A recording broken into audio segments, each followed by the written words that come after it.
What we gonna do right now is go back, way back. Let me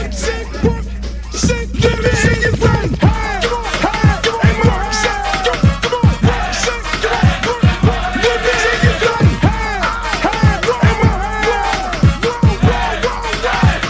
because they do the round, fat girls like do the round, woo. Fat girls, let me see you grind, woo. Fat girls just doing their own thing, right there with the fat thing, and the fat girls just shaking them thighs. Fat girls don't make it count, rock. Excuse me. Baby. What's up? I thought you was gonna start hanging out with the big girls again. What is all this trash? Rock, but you like fat girl, hit the ground, hit it up, and you hear that soft sound. Fat girl just looking so sweet. Fat girl don't make it eat.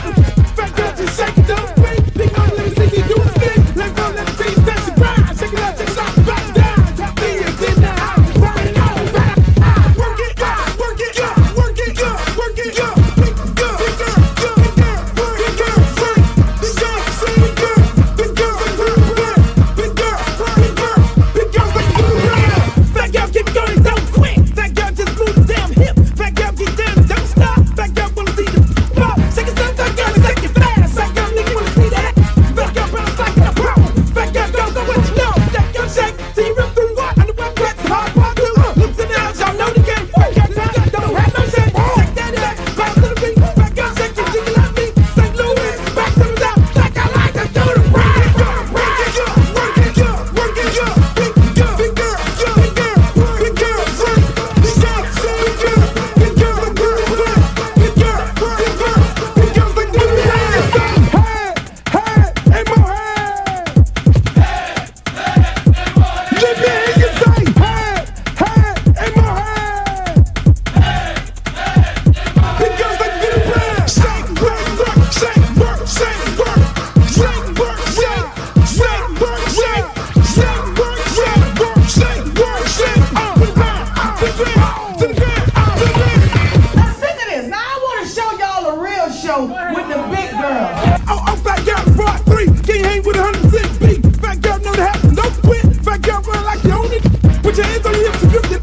Nothing new, I'm loose like it off the net. Fat girl, bring the crew to top the climb. If not, I'ma pull the business down. Fat girl, bounce hot, stop tripping. If you do, get chicken and hot bitch. With a lot right, come to the night speed. I really shit get the day in the way I cheat. Bounce fat girl, show the boy a shot. Let me see if the fat or not. Don't put fat girl, y'all like the ground. Let you out, let me see y'all do the rap.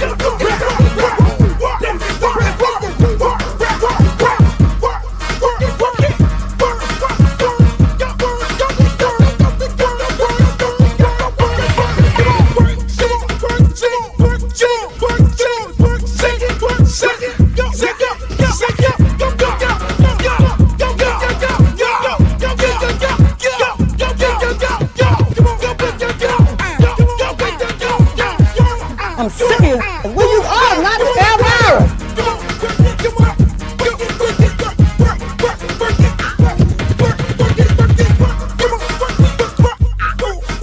Oh, not the Britney Spears. Hey, how you doing?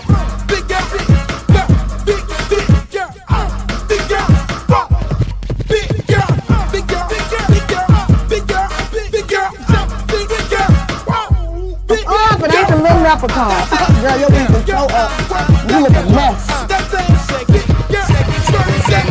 All about the big girls. What about the big girls? Big girl, work it, work it, work. Big girl, work it, work it, work. Big girl, you done suck all the fat off your ass.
I'm trying to get up in it.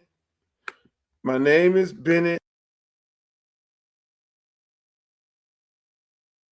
Probably got the wrong link. Let me just see here. It is so bad. Audio. Come on, audio. There we go. Look at the audio right there. I know you can hear me right now. I know you can hear me now. You can hear me now. I know it. Yo, so let me repeat everything I just said earlier. Welcome to another edition of yours truly, Uncle Luke Show. We got a really, really big show today. I want to thank you all the good folks on Instagram, all the good folks on YouTube, all you good folks over there on Facebook, and all my good friends over there at X. The people I don't like. Y'all on X are toxic. I think y'all have issues on X. Everybody on X has issues. You know, we're going to talk about a whole bunch of things. I'm going to be joined today by my girl, D, from D Love Sports. Talk some football. There's a whole lot of things going on in football, NFL. And then she got a new league getting ready to come up. You know, a lot of people getting traded and things like that. And look, I don't be meaning to go viral. I say things, you know, give my opinion, and all of a sudden, I am viral. I don't mean to go viral. I don't. Hey, make sure y'all like, share, and subscribe. Share the live, because we're gonna get right into it. Because I like y'all to hear what I say, because they be taking clips and they cut it up, and then it becomes there's a clip of Luther. And what is Luther saying? Hello, how you doing, Miss Wims, Leslie? I call her everything but the child of God. But no, we're here. Hey, man, I am running for Congress. See my shirt? Y'all like my shirt?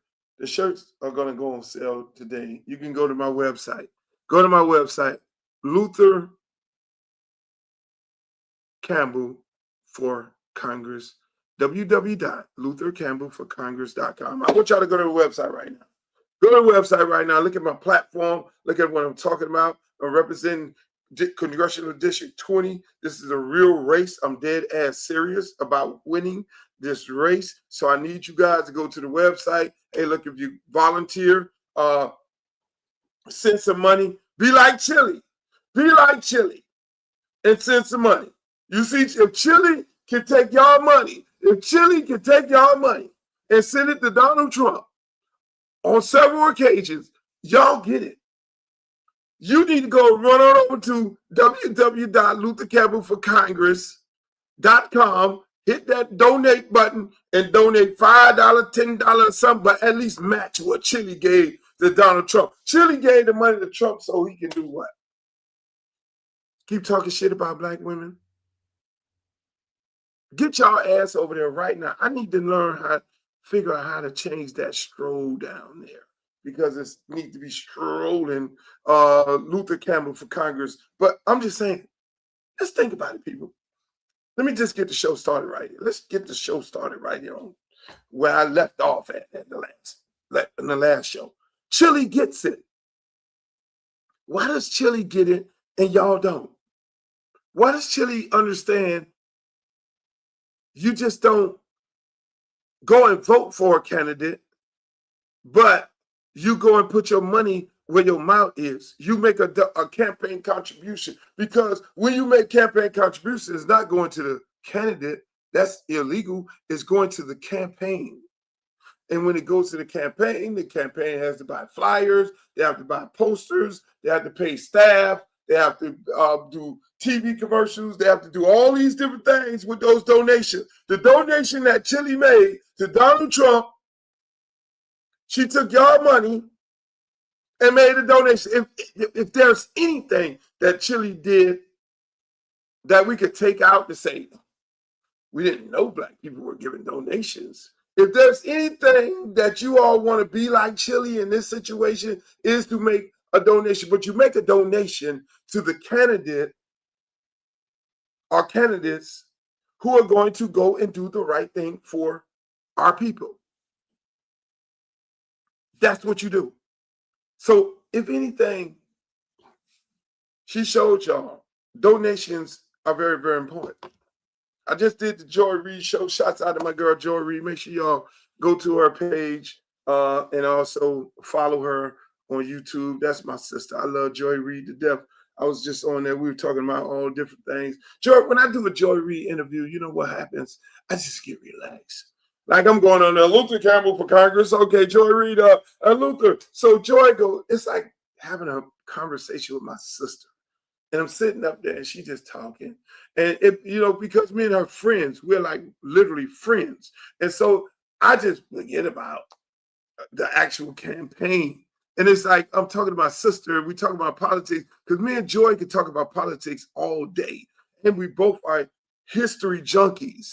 So we sit there and let's have these conversations. And then I have to call my people, my comms people, and the good folks who are working on the campaign. Shouts out to all the people working on my campaign. Make sure y'all tell everybody, Miss Leslie, that I am on live on my own show, because they sit up there and critique what I do. I got a staff of people. Luther, you need to do this. Luther, you need to do that. Luther, you need to change that video. Luther, you need to say this. Luther, you can't do this. Oh, and Leslie, Luther, you can't go over here. No, why? Why? I want to be Luther. I want to be Luke. No, you can't be Luke. You're running for Congress. So I'd be sitting up in the house like, oh, I don't know if I really want to do this. It's a life-changing thing. But I'm willing to take the L for the people. I'll take the L. I will take the L. I will not be one of those congressmen who will be sitting in Congress until I croak. Under those circumstances. That will not happen. I'm going to go there because I'm a firm believer of term limits. And those term limits, I think you need to go up in there about 4 to 6 years, and you need to go and let somebody else do that. So I won't be sitting up in there that long. I got work to do. My district, Congressional District 20, which comprised of Pompano, Belgrade, Pahokee, Delray, Sunrise, Tamarack, Lauderhill Lake. What I'm going to do with my district is going to be special. Joy asked me, so how are you going to change Congress? I'm not changing. I can't change Congress, but I can change what happens in my district by doing the right thing, by bringing the resources back to my district. By bringing the resources back to my district, I will inspire other congressmen and women to do what? I want to be like Luke. You know how, man, the story says I want to be like Mike? And then y'all get to look at the things that I'm doing in my district and say, man, hold on, why we ain't getting this here? Because I'm going to stop that gentrification. I'm going to create jobs and really create jobs. I got 2 ports and 2 airports in my district. They don't even have that in Miami. If I expand the port, do you know how many good jobs that is? How many good jobs? And you know who run the port? Us. We run the port. Donald Trump trying to TPS? No. All those Haitian people out there, black people in the Belgrade, Pahokee, South Bay, who are doing all the agricultural work, and they're going to try to deport them people? No, not under my watch. There's a lot of things to do. I'm going to take care of my district. I'm going to create Black Wall Street. Y'all going to be like, man, how the hell did this dude do this here? He recreate Black Wall Street. They tore down Black Wall Street. This district is so black that I can bring back Black Wall Street. Jamaicans, Bahamians, Trinidadians, and then we can have a good time. But speaking of a good time, this lady I'm getting ready to bring on here right now, she always having a good time. I just love her life. If you want to follow somebody and just look at how they enjoy themselves, they fly here, fly there, go to work. I don't even know when the hell she works because she's all over the place. She's in Pittsburgh with her Steelers.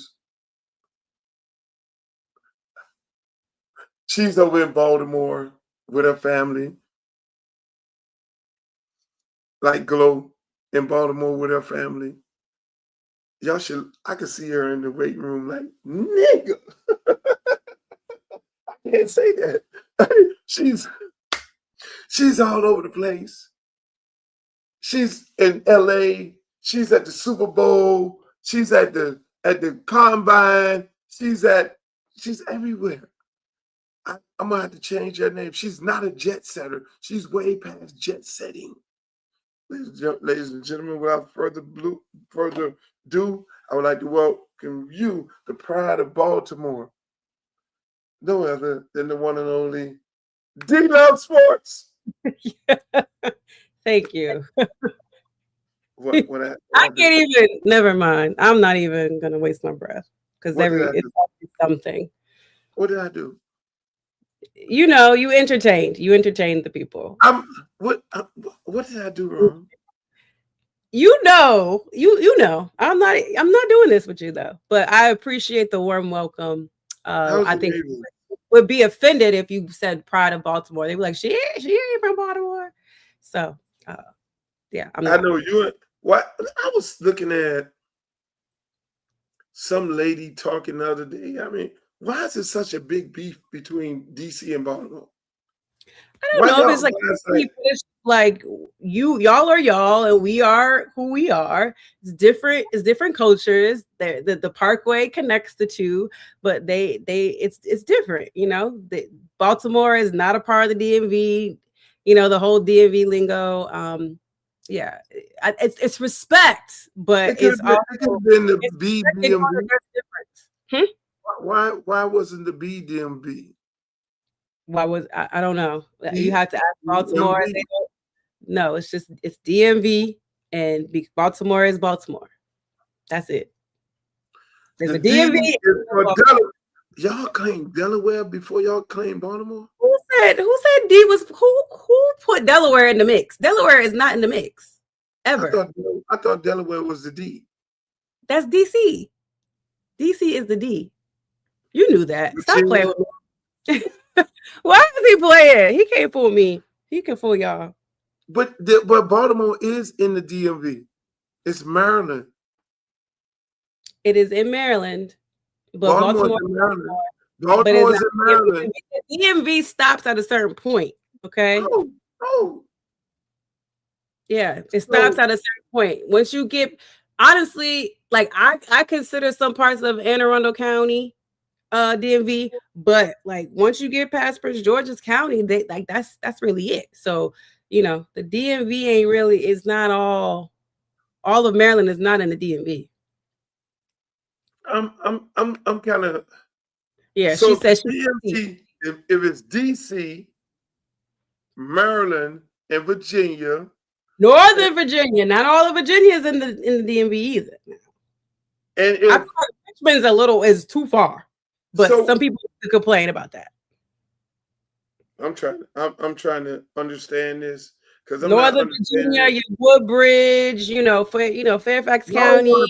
Y'all want to pick certain areas out of Maryland. Y'all want to pick certain areas out of Maryland and take credit for those areas and then throw whatever other areas you want to throw in the garbage. But you want to claim DMV.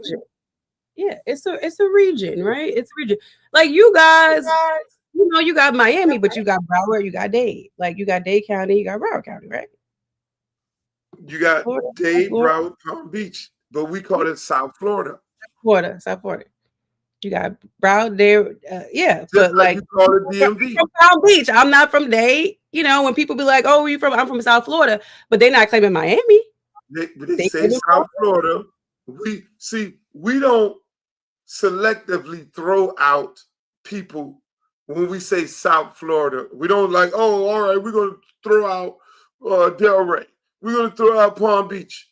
No, because y'all are not on our level. Oh, y'all do that. Let's not do that. DC, Florida, DC, Maryland, and Virginia. Claim it all. Claim it all. Claim it all. All of it. Claim all of it. Okay. Stop that. Because you ain't claiming Jacksonville. You ain't claiming all of Florida. That's claiming South Florida. That's not a part of South Florida, D. And I love my people in Duval. Just so you know. But Florida, look, you got the DC part, the DMV part of Maryland. You got South Florida and you got the DMV part of Maryland. If you ain't in the DMV, I'm sorry. It's no different. It's no different. Really? Yeah. Who have the better looking women? Oh, you got I don't know. I don't have to think about it because I'm, I don't look, I love women. You know, I'm not gonna put them up against each other. I'll let the men do that. But let me ask you this. So I win Congress. DC has a melting pot. I'll say that they have. I feel like they have more of a melting pot. If you like different type of women, I feel like that's more on the DC Virginia side. Is that in DC? Is it a lot of Somalians? They have all times. They have Ethiopian. I go to DC and I used to go to the club. There'd be a lot of the girls with long black hair, and they look light skinned, but they're not black girls. What those are Somalian? What are they? I'm just saying they could be Ethiopian. They could be Ethiopian. What's the other? Gosh, Eritrean. Like it's a bunch of different ethnicities. From Saudi Arabia. Like it's a bunch of different ethnicities from Africa that are black. They labeled as black because they from Africa. Let me ask you. So when I win, put it in the atmosphere, and I go to Congress, I have to get a place to stay. So where would I be staying in DC? Would I move to Baltimore? No. I mean, where would I stay? You would either be in DC or Virginia. That's most likely probably where most of them stay, between DC and Virginia. Oh, okay. Mm-hmm. Well, yeah. Get my affairs in order. Oh, no, Glow is putting you on. No, Glow, no. But I can't wait for you to come and frequent DC. That'll be good. I'm gonna have a big fundraiser in DC for my campaign, and then I gotta go meet some dignitaries there. They're actually setting that up, and so that's gonna be a beautiful thing. And hopefully you're in town. So I mean, these days, let me ask you, it was something. The basketball player. Oh, you're talking about. Okay, I think I didn't hear exactly or see what exactly. Oh, you didn't hear it? I didn't. I've been a little busy these days, so I'm a little behind on some of the news. A little bit. Okay, so let me say this. Mm-hmm. We'll come back to it. Let's talk football. It's a lot of trades going on. You got the owners in Arizona. I'm surprised you're not even in Arizona with all these meetings. What do you think? You got Jerry Jones and his comment. Did he make an additional one? I saw him say something about George Pickens and how he needs to get rid of his agent, but I don't know what other comment Jerry made. What did Jerry do? It was man, it was a. I can't wait. I'm gonna show the clip. I'm gonna have to go pull the clip, but because I don't want to put no words in nobody's mouth. It could be treated as a derogatory term, and then people now on TV, oh, that's Jerry. No, it's not Jerry, because Jerry was the guy who was out there with the mob in the picture of the little black girl going to school. And the mob was supposed to be there to stop her from going into that building. So when he makes statements about boy, mama, I'm your daddy, and all that stuff like that, no, he can't get a pass. And so but people want to give him a pass. He's an NFL owner, one of the 32, which, I can't wait. Hopefully I'm living to the day where there is a black owner and not some fake black owner, because that club right there and the things going on over there, and now the NBA, the young man has an issue, let me ask you this. If we live in a free society, we have a constitution, freedom of speech. We know these gentlemen work for these shields and these badges and these logos. Do you think what this young man said about him having a problem with LGBTQ people, he just don't believe in it. He's a follower of God and Jesus Christ. Do you think that was warrant him getting fired from his job and getting kicked out of the NBA? Did you think that was detrimental to the league, or was it his comment about Steph Curry? Which one was it? I don't know what his comment about Steph Curry was. So, what did he say about Steph Curry? And then I can probably answer it. The comment. Well, it wasn't. It was more like a shot at Steph Curry. I'm gonna see if I can pull the clip. Okay. Sorry, I've been in my UFL hole right now. I did see some of the rule changes. I saw I saw Sage Steele. I don't know how this happened.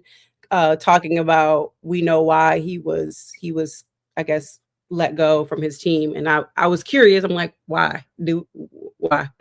So I saw her comment on it, and so but I didn't see what he said about either. But I know we're in interesting times right now. Yeah, we are in interesting these times right now that we're in. You can't say nothing. I don't think it's not a such thing as free speech anymore. You know, you can't say, even though I'm a guy that you can't say certain things, because if you say certain things, then what's going to end up happening is it's going to come back to haunt you. You know, people are going to cancel you. You get canceled for saying certain things. And at the end of the day, I mean, you know, we want to feel like we're living in a free society, but in all actuality, we're not. In all actuality, it's not. How does that make you feel? Because you're someone that fought for the right to be able to, kind of say what you want and to see. And that's interesting that you asked that, because I was always taught that from my lawyer, you can say whatever you want to say on stage, especially if you deem the event a political rally. You have the freedom to say everything but fire in a crowded mall. And so when you see the Constitution get attacked and you see people saying what they want to say and then they get canceled. I mean, this a clear example of the NBA canceling him. I mean, that's why my wife in here and she not even texting me.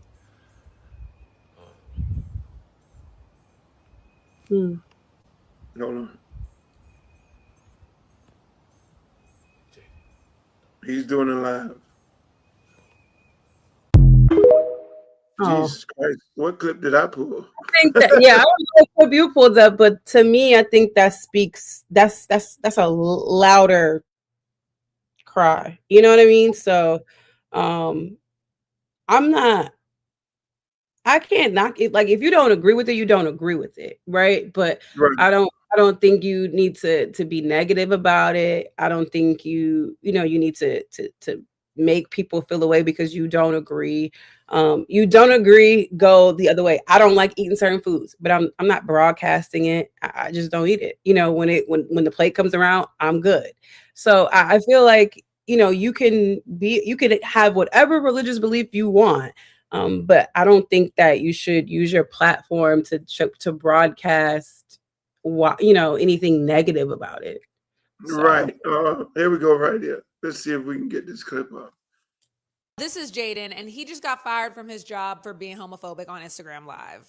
My name is Mariah, and this Hoops for Hotties, where I break down what's going on in the basketball world for the girls, the gays, the days, and the straight men who don't admit they're not watching basketball. And this story is insane. Last week, the Chicago Bulls came to Jaden Ivey and said, hey, you're too hurt. You can't play for the rest of the season. They shut him down. And ever since then, he's been going live on Instagram a lot more frequently. And he called the NBA out for celebrating Pride Month, saying that it was unrighteous. He went on to talk about how a woman can't bear children with another woman, and he was talking about subjects like abortion and the Wicked song lyrics. I don't think he was referring to Cynthia and Ariana's rendition of Divine Gravity. I think he was talking about like our sinful music of today. Jaden has been very open about his struggles with mental health, and he reportedly has said that he was SA'd multiple times as a child by a trusted family member, and that led him to be abusive towards his wife and his child, and that also led him to have a pee addiction videos on the internet. Are you picking up what I'm putting down? I don't want my video to get taken down. And abuse alcohol and all those other sorts of things. So he has dealt with a lot, and so that explains the rush to very dramatic religion. But he coming for everybody. Like someone said, do you go to confession? And he said, Catholicism is a fake religion, which is interesting because his mom is the head coach of the women's basketball team at Notre Dame, one of the biggest Catholic universities in the country, if not the biggest. She's also a former professional women's basketball player who played for the Detroit Shock, so it was a super full circle moment. When he was drafted 5th overall to the Detroit Pistons, so he is talented. Like, he could be really good, but he dealt with a lot of injuries and then was traded to the Chicago Bulls. Someone also said, sending prayers, Detroit misses you, and he said, God does not hear your prayer if you are a sinner. Now, the Bulls cited conduct detrimental to the team when they waived him, and this is kind of like the NBA team firing you version of when two people get divorced and they cite irreconcilable differences. That could mean anything. He cheated, you cheated. It's just like a broad way of saying we getting divorced and something happened. But he was very upset by that. He was like, my conduct was not detrimental to the team. I was a great teammate. I passed the ball to them. I was encouraging, et cetera, et cetera, et cetera. And yeah, he's very upset that they waived him because of his religious beliefs. He's saying that he should have the right to spread the gospel, and I'm paraphrasing here, and be a Christian and be open about his beliefs without being fired by his team. People have very different opinions on this, and I definitely have an opinion. I'll tell you in the next video, but I'm curious what y'all think. Let me know in the comments. Okay, I get it now. I get it. Okay, so you're muted, by the way, and I will say I understand what Sage's point was. It was the Christian thing. I wasn't tracking what she was saying why, but obviously this is something that's mental. Like this is not just about religion, right? And your belief. I think that he is struggling with something, and obviously he has had a history of injuries, right? You're drafted to Detroit, that doesn't work out. You've had injuries. You're sent to Chicago. They say you're too hurt. You can't play, and I think people just need to understand the mental aspect of this. I think it's a huge cry for help, and you cannot go into a locker room that is detrimental to a team to bring someone that is not healthy mentally into a locker room like that. Right. Let me say this. I'm not laughing at this, by the way. I'm laughing at you. No. I don't know if it's mental. You know what I'm saying? It is. I think, you know, when you hear him, and I heard him explain the entire thing and why is he where he's at now? And he talked about it extensively in his comments. He talked about it. He was like, why did I come? I was drinking liquor. I was doing drugs. I was doing all these different things here, you know, and I changed my life. You know what I'm saying? And, you know, I don't do drugs. I don't mess around with all these women that I used to do, you know, be with. I would get drunk after every game. I have found God. I have found Jesus Christ. And that don't seem that he's going off the deep end. Here's another clip with him talking. They said my conduct is detrimental to the team, right?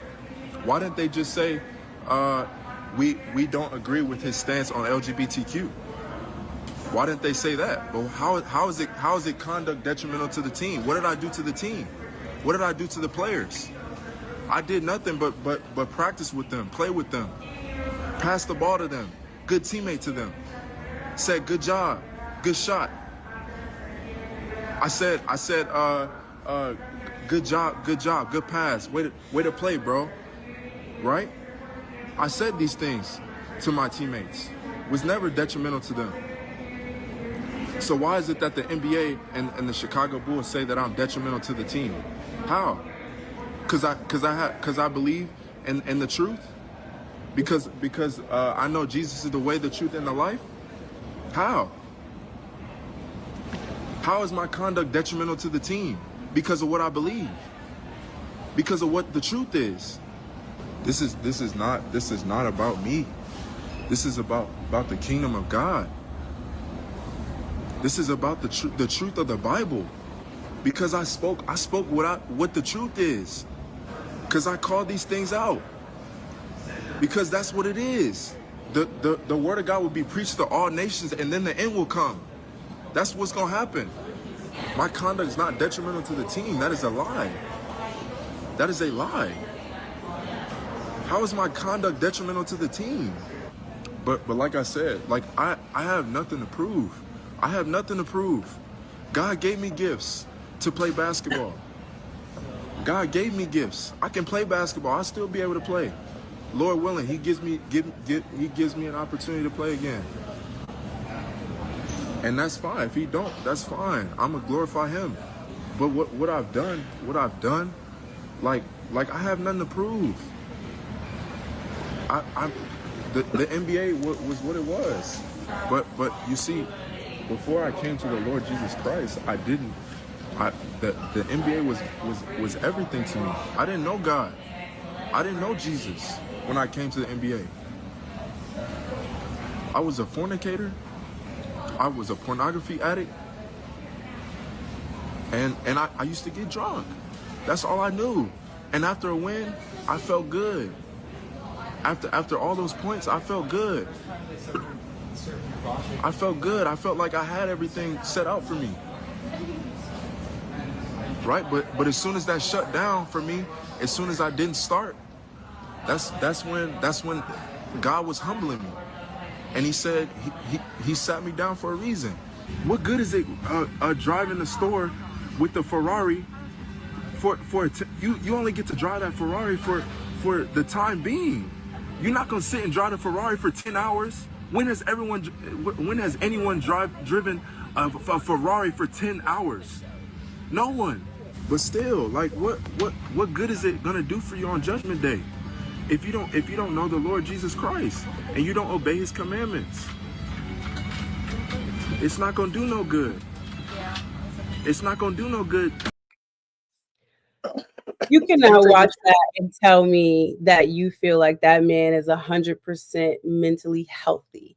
I'm not here to diagnose him, and it is not about religion. Like I am, like if listening to him and watching him, who does it remind you of? Who? Kanye West.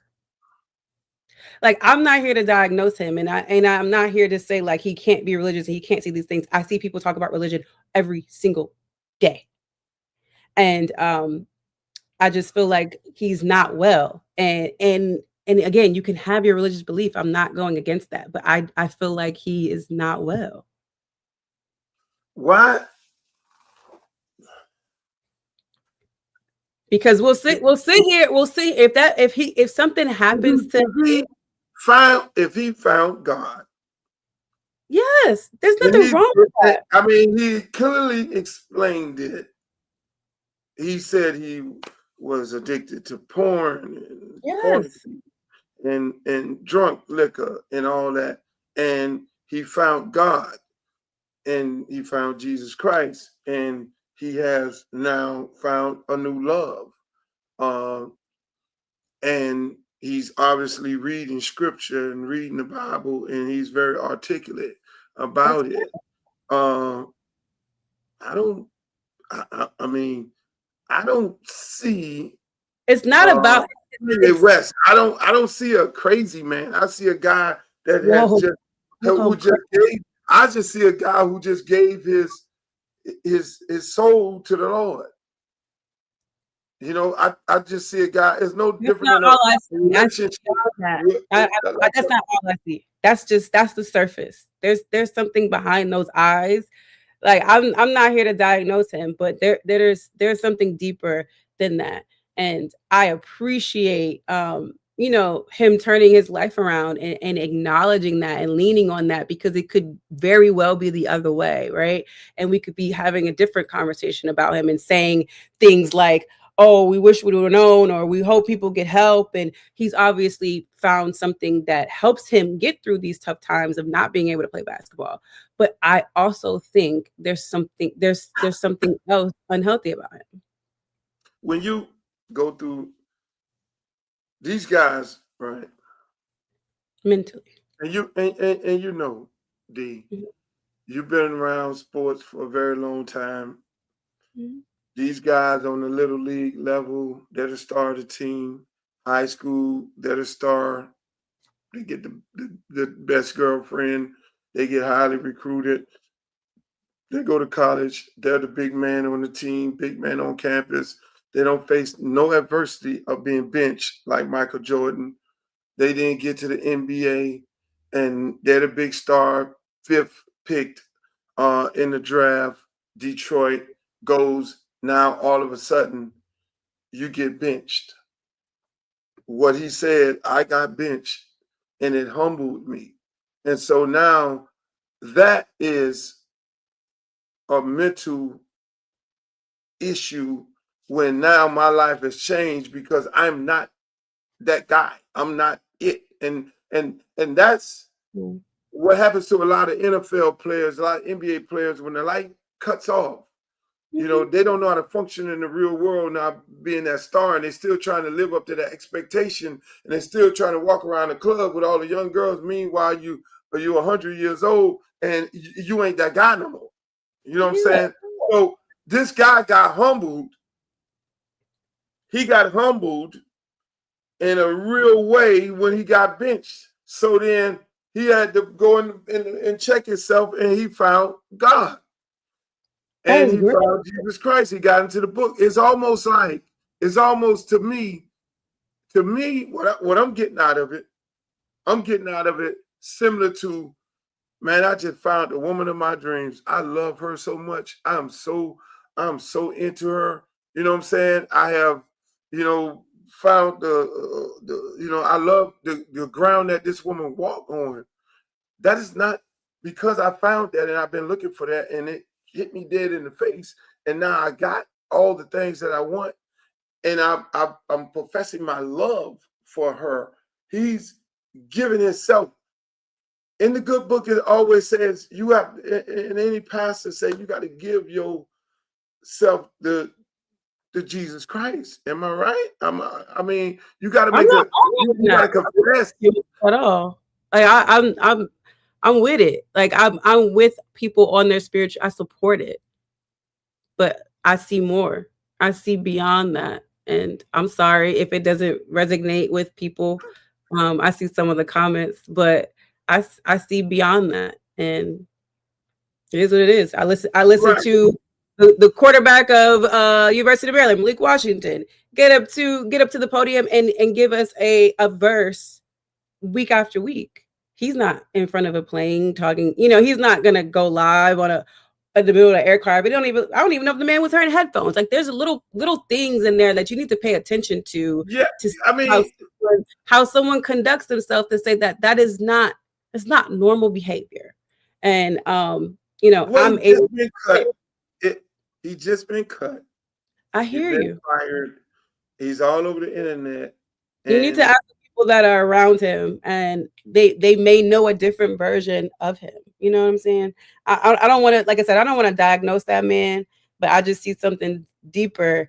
But I'm very, very glad that he has the ability to lean on his religion and his relationship with God to get through some of these things, because it could be something totally opposite. So Right. This is not the first time that the NBA has taken a stance when when players have invoked religion. There was a player who used to do this when the national anthem, and all of a sudden he was kicked out of the league. Craig Hodges, I had on this show his beliefs. He felt like because of his beliefs got him kicked out of the league. Guys pray after the game. Guys pray after the game. You see players come together and pray. I guess it goes down the line of taking religion out of schools. It's a real interesting topic, and y'all be nice in the chat. But it is a real. It ought to be nice to me. My feelings are not hurt, but I just want to be very, very clear. I feel like religion is being weaponized right now. Right, and unfortunately, at all. Unfortunately, that's what's going on. We having holy wars, unjust wars for land, and we're a part of it. Religion is a large part of the fabric of America, in the world we live in the place we're at. I mean, I don't want to get too far over, but if you claim to be African, you may need to go and look at what religion most Africans are. You might want to do a little research. I encourage people to do research on religion before they make a decision and make it seem as if they know a lot about it and where they come from. You got to go to where you came from to know where you're at, and you'll have a whole different perspective on that. But that is the religion part of the hour, ladies and gentlemen. And y'all up in there being so bad, but D understands this is a contact sport in here, and we have touchy subjects, and we talk about great things, and you can agree to disagree in the chat. That is not a problem. We love that. We encourage you. I like when y'all disagree with me. Don't be up here nice to me the whole time. Get me too. It is what it is. Let me see it. Talking at the league meetings, quote, make no mistake about it, we have long-term plans for Pickens. There have been no conversations. It's a shame because there's an opportunity here. If you could get a long-term deal done with Pickens, that represents all the money you need to get out of the cap. Bring this cap number down, do a long-term deal, then take that cap money out into the trade market, make some things happen. But I guess the good news is Jerry Jones saying we have long-term plans for Pickens, and that's what I want to hear. I mean, worst case scenario, you could just have George on a 1-year tag, and then they'd find something else to do. Well, then get it done. If you says, hey, we got long-term plans, well, is your deal like so bad that he's going to say, well, that's not long-term for me. That's not good enough. They don't want to do it like that. Don't tell me. No. Don't tell me. Like, I'd rather hear him say, we've had no conversations with George. We tagged him. We're probably going to see George in training camp. They don't want to work on deals. They just want to be like, well, there's a deadline out there months from now. Yeah. And if you want to call and accept the offer that we've made, go right ahead. But they don't want to stay on it day after day and press for a deal, either as a negotiating tactic or a preference to do other stuff with their time. I don't know why, but they won't. They won't call on this for the rest of the offseason. The deadline's July 15th, and I believe they've told Mulugeta what they're willing to do. Either that or Mulugeta is just so ridiculous. I mean, and Jerry's probably not going to say that. You know, he might. You know, I'd love for Jerry to say, well, you know what? It's funny. We're trying to do this deal, and Mulugeta just asked for $45 million. Yeah, that would be cool. If that's the case, then, you know, I mean, he doesn't want to negotiate, but don't encourage me. Don't tell me that you got long-term plans. Mulugeta might be asking. He might be looking at. He might take the Todd France card. Okay, I don't want to hear no more of them. I was trying to find the real people, Those are people over there. I was trying to find what you mean, my people? I like the Cowboys, but I don't like Jerry Jones. I don't know whether I'm into that, but I do not like Jerry Jones under no circumstance. I don't like nothing about him, and I just don't like him. So speaking of Jerry Jones and this whole world of these rule changes, have you heard about any of the rule changes?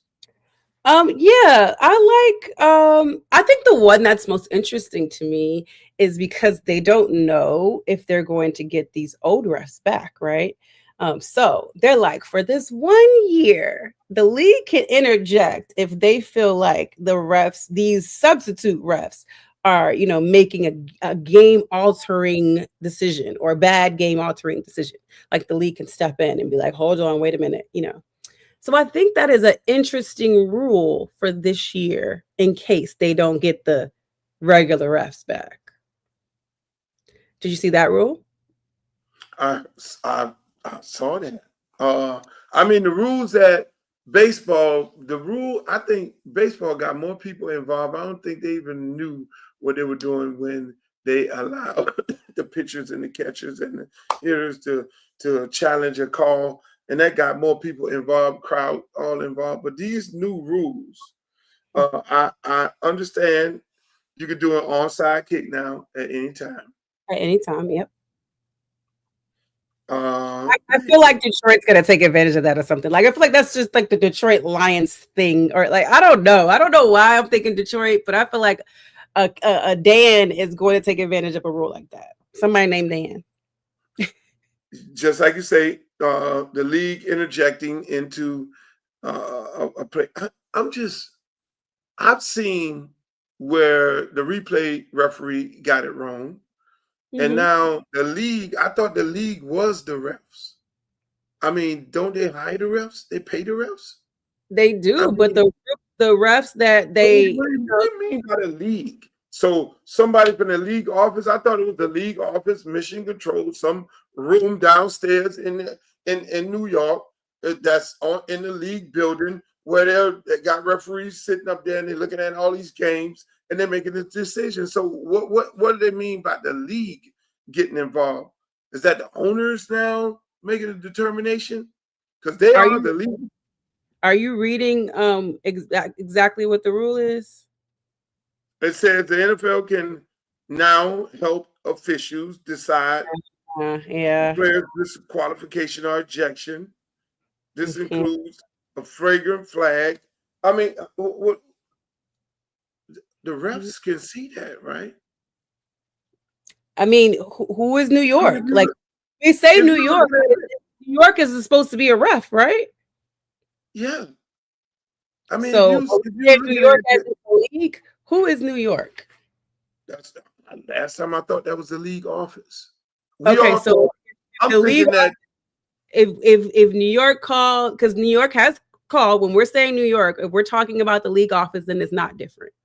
If we're talking New York, there's a referee sitting there making these calls, then that's something different. But the league office has made calls before, but they're just making sure that, hey, with these substitute refs, we need to be able, if they out here messing up big time, y'all need to be able to step in. That's actually going to impact the game.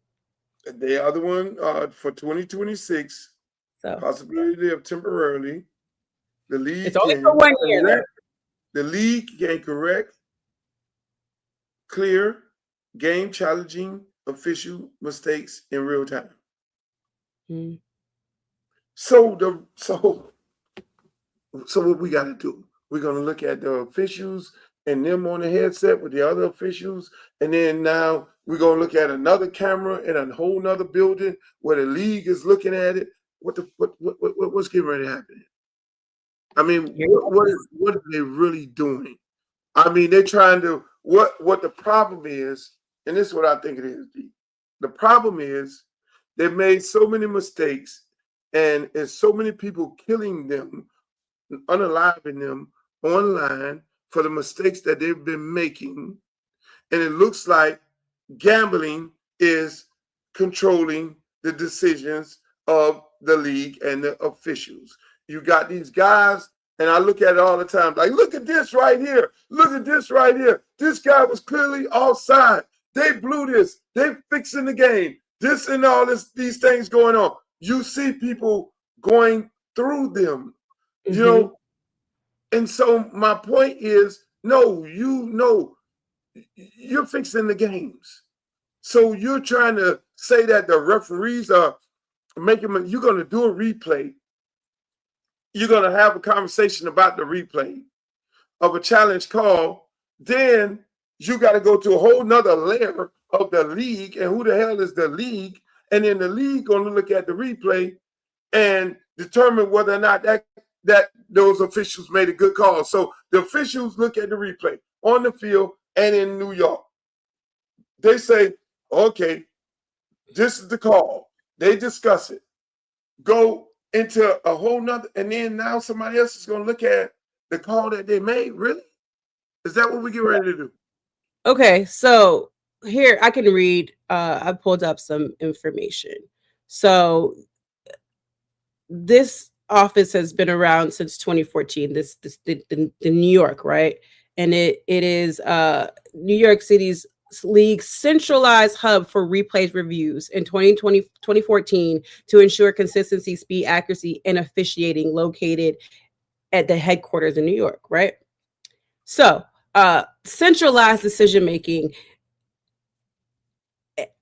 and with the replay assist, the New York office can assist with game reviews with, in some cases, communication occurring before the play clock hits 20 seconds, right? So we can call in, hey, that's not right, right?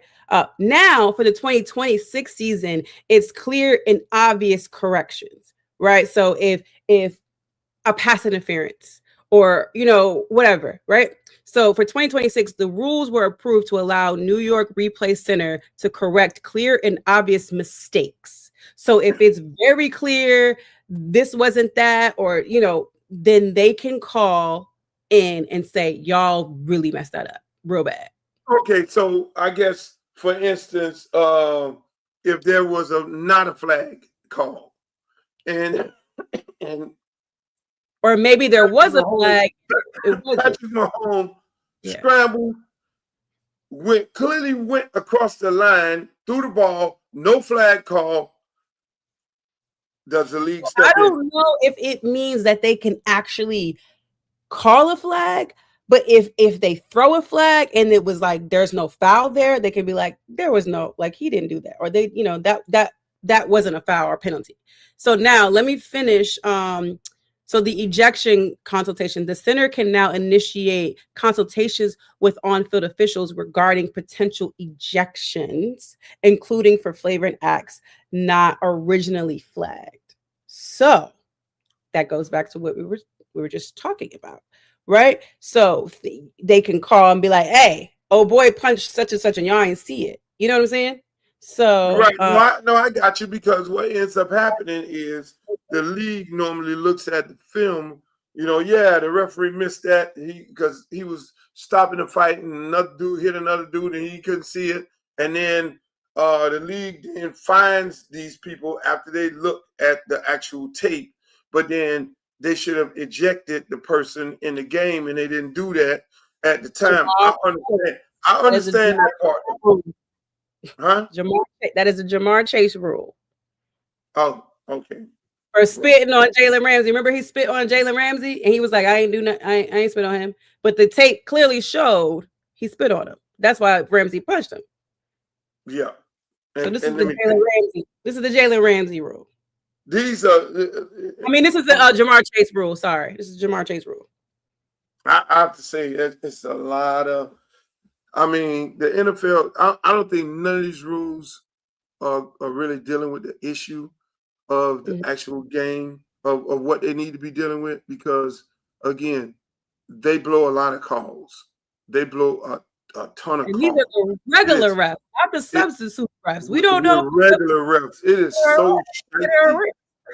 I'm trying to tell you. It's like they have the brain power to get it right, but I don't think they do. I don't think they want to because it is so much gambling involved in this game, and in all these games. And that's the risk that you run when you add gambling into the equation, because now you're talking about money. Now you're talking about tons of players in the league. Listen, let's face it, 60% of these NFL players are broke. They're broke. They're pawning their shit. You know what I'm saying? To other people, they've spent out. They went and bought all kind of houses, bought all kind of cars, living a lifestyle like they Rockefeller or somebody, and they're broke. And so now you add that on to calling the homeboy up and you're betting on the game, and it's bad. It is absolutely bad. And so now you're telling the referee, and you had referees in the NBA get caught for gambling. You're trying to get rid of these refs. And now you get ready to get scab refs. And so I understand them trying to take control of the game through replay. If it's wrong and everything says temporarily, they're trying to protect the integrity of the game. Just do whatever you need to do with the officials. If they want money, pay them. If they want to be full-time, I always said referees should be full-time. And here's a good one. Do like the ACC. Make the conversation live. ACC has a whole conversation live. While they talking and going through hey, man, this is what you see. This is what I see. This is what you see. Yeah. Okay, hey, look, I see this. Even with that said, they do that with the UFL. I don't know if you probably haven't watched much UFL, but they do review in real time, and you can hear them. And when it goes to the the deciding factor, he is reviewing it, and I say he because it's only men so far that do this job, and you can hear them making the decision. So now D, there's some transparency there. If they put the woman in the booth, all y'all gonna have a fit. Oh, why the woman ain't on the field? Why they gotta have her in the office? Why she ain't on the field? Oh, look at these men. And so now you want to take a shot at the men in the booth. I'm not taking a shot. I'm just saying the men. I'm just saying. That's why I'm saying men, because I haven't seen a woman do that job yet. I've seen women. I've seen female refs on the field. I've seen female refs on the court. I have seen that. So I just haven't seen them in the booth or in the review. Them women them female referees. Oh my God! They don't play around. You don't want to piss them off. To die for. There's one of them. I was at a game. I ain't even watched no game. I forgot whole game. I'm just watching her. I'm like, I told her, I ain't watching no game. I'm watching you. I had me a nice little seat on the floor, and I told her, she rolled up there. I said, oh my God, this is. I gotta reel you back in. Reel it in. Yeah, please do. Speaking of reeling me back in, I want you all to listen to this Nick Cannon. I'm gonna revisit this because I spent so much time going viral. I gotta go. Thank y'all. Bye. Nick Cannon. You leave it? No. Off the strength of Nick Cannon. I'm joking, but go ahead.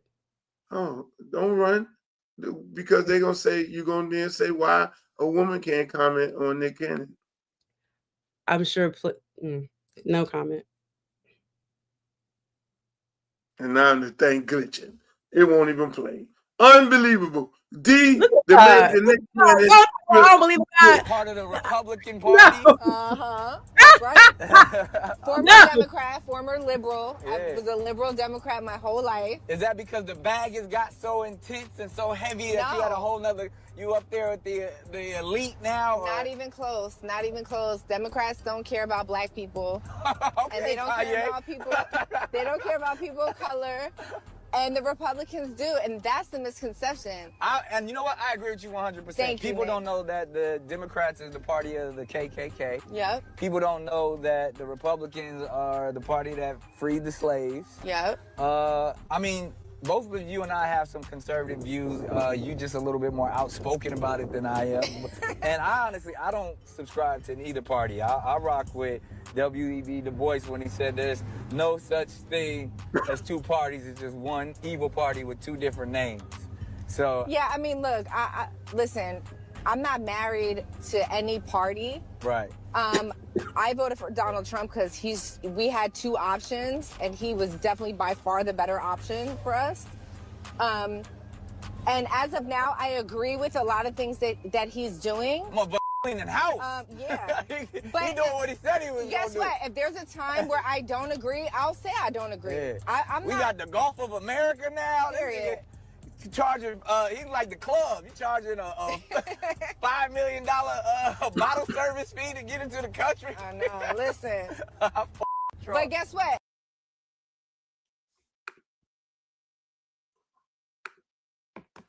Before I start on these people, what's your opinion of that? What you heard?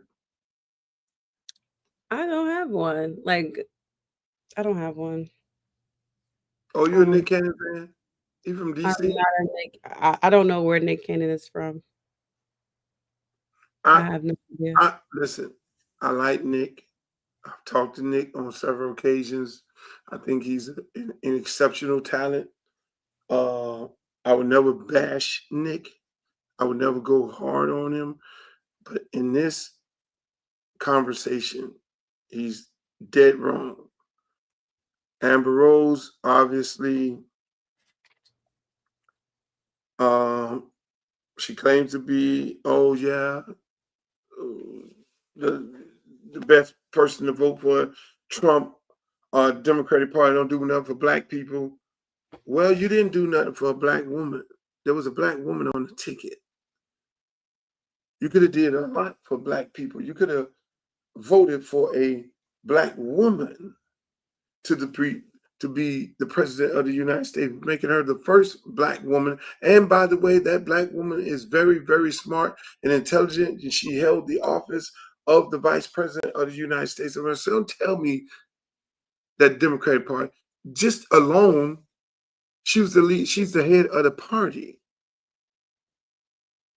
So how do you people get in a car and fix yourself, fix your mind up, and then go cite shit by the Democratic Party? Yes, they were the party of the KKK. Both parties was KKK. But what happened in 1960? What happened in 1960? There was a shift. The Dixiecrats and all of them said the Republican Party became too liberal. They left and went to they left the Democratic Party, and they left and went to the Republican Party. That's when the shift happened. So now two people, and I ain't gonna call them no names, sitting in a car thinking it's cute to cape for Trump and try to make a case and go back to Du Bois and go back to the Republicans, Abraham Lincoln freeing the slaves, and then forget about that whole part of history. How do you forget about that whole part of history? In 1960, when it all changed, when the Democratic Party became the party of support for African Americans, civil rights movement. So it's just amazing to me that these people who have a platform and who are willing to go out and misinform young people and small-minded people who are not going to do the research to find out everything that they're saying is wrong. That's why I have a problem with it. Amber Rose, you could take her, but Nick, look, I have a real problem with what he's saying. I have a real problem with, hey, look, Chili, if she feel like Donald Trump is her guy and she want to make donations to him, just come out and say it. Just come out and say it. Don't go out, oh, both parties ain't shit. No. The last time I checked, the Democratic Party did a lot for African Americans. Have they did enough? What is enough? Where were we in 60? What were we as a people in 1960? Where are we right now as a people? We still got a long way to go. But I can tell you one thing: if a police officer shoot an innocent black man under Democratic leadership, there's going to be a federal investigation. I can tell you one thing: innocent black man gets shot by the police officer right now. There's not going to be an investigation. Matter of fact, J.D. Vance is going to invite them to the football game and sit in the big suite. So you're caping for that. I mean, look, I'm gonna ride for the Democratic Party because I know the things that the Democratic Party has done for us as a people, has done for me as a person. Is it all how I want it to be? Ain't nothing gonna be how you want it to be. Ain't nothing gonna be squeaky clean. But at the end of the day, under Democratic leadership in the United States, in those three different branches of power, I can go to sleep at night knowing that there's some protection of my child and my people. Under this leadership, no, there's no protection of us. And that's just, under Republican leadership, oh, hell no. And that's just my opinion. So these people can run around on there talking this craziness. I'm going to cape, I'm going to ride hard, blue, no matter who. That's funny. Sorry. You know, I don't get into this political banter. You don't like politics? I don't discuss politics, especially online. Good. We don't want you to discuss. You're too beautiful to discuss politics. It Yeah. gets deep. You know, us Jamaicans. You know, I wish everybody just had empathy for one another. I think if we had more empathy for people, you know, we would all be happier. I just feel like there's a lot of unhappy people. I think Nick Cannon has a lot of mouths to feed, and so you know whatever he needs to do to feed feed all his families, he's going to make sure to do what he needs to do. He's a provider, so. Let me ask you before you go. How's spring practice going over there in Maryland? I went last week. I actually went to my first pro day. So they did pro day. Unfortunately, I missed half of it because you know I'm a responsible working woman. I have to work. But it was nice to see because what we don't talk about, and I'm glad that you even brought Maryland up, because how many professional teams do you think was at Maryland? There's 32 NFL teams. How many teams do you think showed up? Based off of how people portray Coach Locksley in the University of Maryland. One thing about Locksley is a developer, and Locksley gonna bring some top of the line talent on the team, and he gonna develop them. That if they know anything about him, he knows talent, and so you know I'm not surprised that 32 teams was there. Well, 30. It was 30 out of 32. I was gonna have you guess, but it was 30 out of the 32. Right. I mean, Locksley is a hell of a coach. And, you know, I want to see him really, really compete and find a way to get it done in the Big Ten. It's gonna be a little hard. It's not a little hard. It's a lot of hard. The last two champions. Was it? Wait, 3 champions because Michigan's a Big Ten team too. Last 3 champions came out of the Big Ten. And so then because the last championship, y'all had a bunch of granddaddies out there playing. So it is difficult, right? And they have a schedule of Virginia Tech is on there with Franklin. That's going to be an interesting matchup. They face Penn State this year. They face Ohio State this year. It's not going to be easy. So I know, no, it's not gonna be easy. All right, D Love Sports. Thank you. Make sure y'all check D Love Sports out on all of her platforms. She's on Facebook, Twitter. She's on Instagram. She's on TikTok. I love her TikTok. And you can find her at D Love Sports. And y'all follow her. Make sure y'all like her, share, and subscribe her. That's my girl. Hey, I love the neon going on. It's like Thank really, you. You it's like know, really reflecting off your face. it's getting warm outside. Got you looking real spicy right now for the. You know what I mean? Okay. I know. All right, thank you. Tell him to hit the DM. You know, oh, you want to hit the DM? Yeah. Oh man, Jesus! Y'all hit D. Hey, and by the way, you can hit her on the DM. She looking. She out there looking. See you later, D. Oh man. Hey, go hit D. Don't you go hit D Love DM. No. Don't hit her DM. I don't want nobody going there. You got to come through me first. You got to come talk to me before you go to D Love DM. Now, I'm the DM. I'm her police for the DM. But yeah, that's my show today, ladies and gentlemen. But before I go, I want to tell you all about my campaign. The Uncle Luke Campbell for Congress. I want you all to make sure you go to my website, www.lukeforcongress.com. Check out the platform, fill out some of the forms, become a volunteer. Hey, and if you feel the desire to make a contribution, go do that. And the merchandise just went up today, so you can get all these fly shirts. I would love to see y'all walking down DC with Luke for Congress shirt on.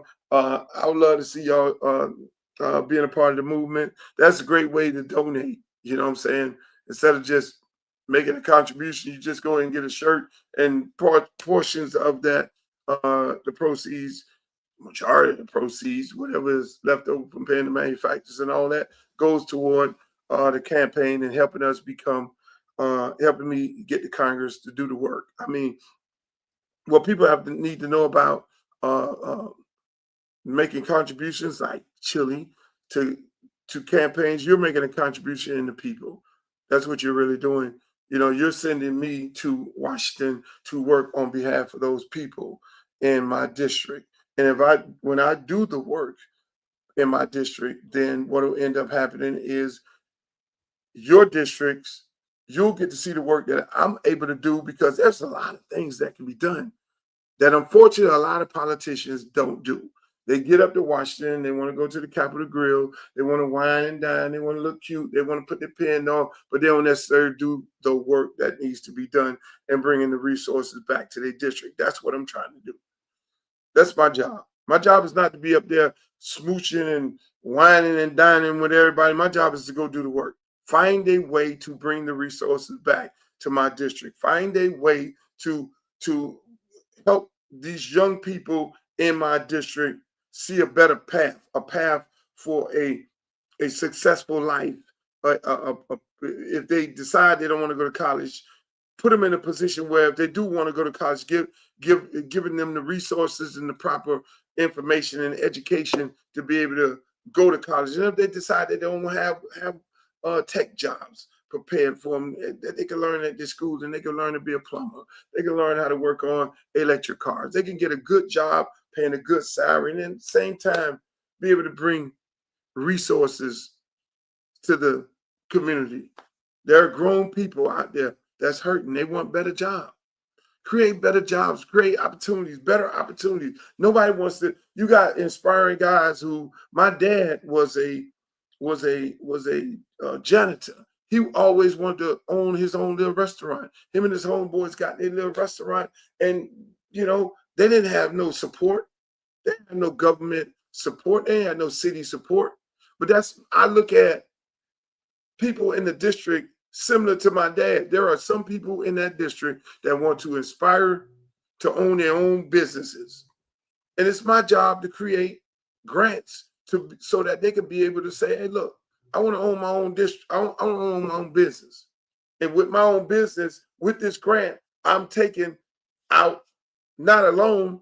I can start the business that I want." See, my job is this, and I criticize elected officials all the time.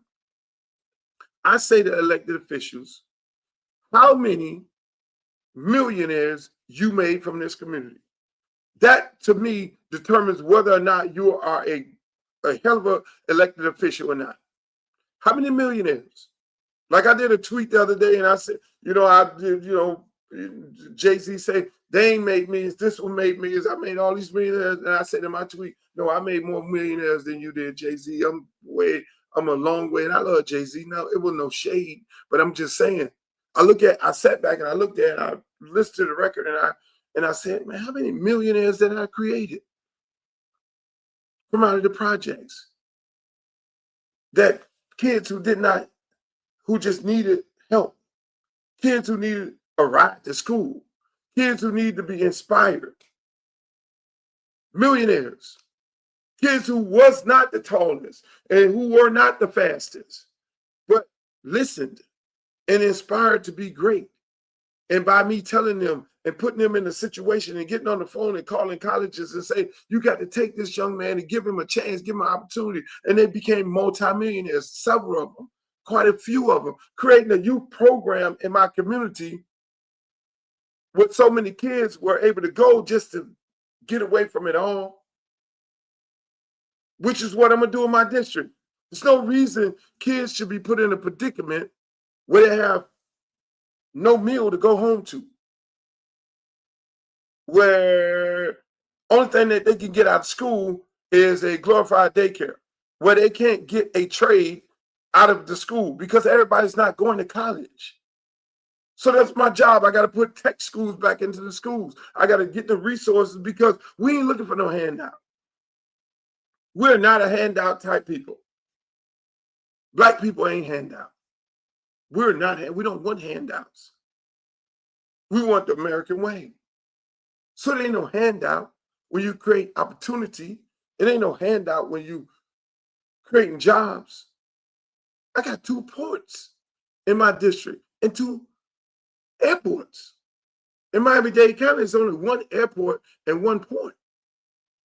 Become private. But if you expand the port in Palm Beach, if you expand the port in Fort Lauderdale, do you have any good paying jobs that created?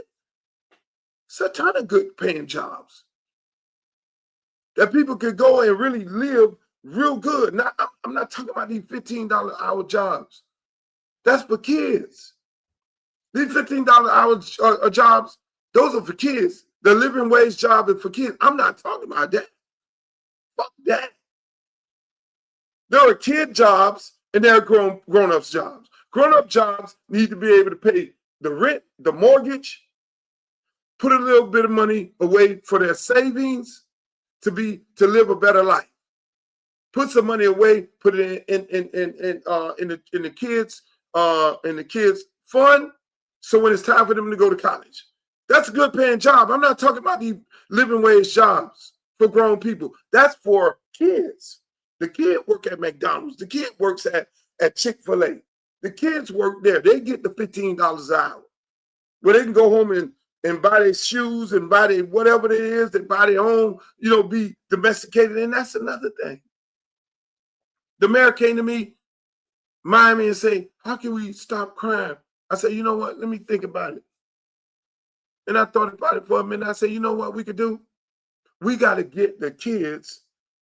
We got to recruit the kids from the drug dealer. We got to recruit the kids back from the video games all day. You got kids going home and they're getting shot because they're doing dumb stuff and they're going and they're getting in fights and all this. How do we stop that? How about this? And this is what I created in my community. And this is what I'm going to create and going to do in District 20. Kids going to be working year round. Ain't just a summer job. How about a job year round? Now, I'm talking about stuff that I already did. Been there, did that. A job year round. How do you do that, Mr. Campbell? Well, federal, state, and local. And if the local and the state don't want to do it, I have the power as a federal congressman to be able to create a program to give these kids a job on a year-round basis. That is what I'll be working on. Why would you do that, Mr. Luke? What's the point of that? Okay, let me tell you the point of that. When I did it in my community, and it's still going on today, it decreased crime tremendously. Why would you do it? Okay, what's the criteria? Kids, and the mama is a buy-in for that application. I'm teaching you how to be a grown-up right now and how to be responsible. How do you get a job? You have to be a part of a club. In school, half the kids, as soon as school bell ring, they going home. So now you got to be a part of a club, Glee club, book club, football, cheer, or whatever it is. Now you're a part of after-school activities, a club. That's one thing. You got to be able to work either at the school or the park. That's number two. You got to open up your own bank account because you ain't getting no check and get no cash. No, we're teaching you to be responsible, and the parents are bought in because now there's additional money coming in the household. Mom is sitting there with 3 kids, and the 4th kid is a big kid. Now he's bringing additional resources in the household. He can take care of himself, but more importantly,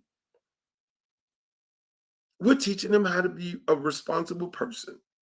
Mom can look at his bank account and see that he spent all his money. That's irresponsible. Being taught to spend recklessly at the age of 16 is the best time to be taught, because some of y'all spending recklessly at the age of 35. Some of y'all had a bunch of money at the age of 25 and y'all ran through it, and some of y'all sitting there broke as a broke dog right now. But if y'all had that education or understanding how to take care of your money at that time at 17 and 16 and knowing how to be responsible, if you got that information, and that's what I do. See, I create. I'm a creator. And now all my kids is working. Kids are involved in the school. Kids got something to do after school.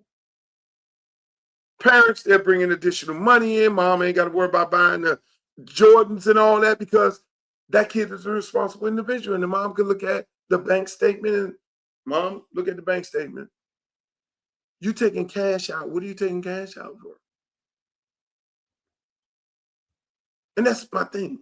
So these are programs that I'm going to be introducing to Congressional District 20 to make my district the shining light of all districts in the United States of America. And the job program, tech, we're doing it all. But thank you, ladies and gentlemen. That's my show. I love you all. Peace. Adios, amigos. In the words of Walter Cronkite, may the good news be yours. Bye, Glow. Bye, Glow.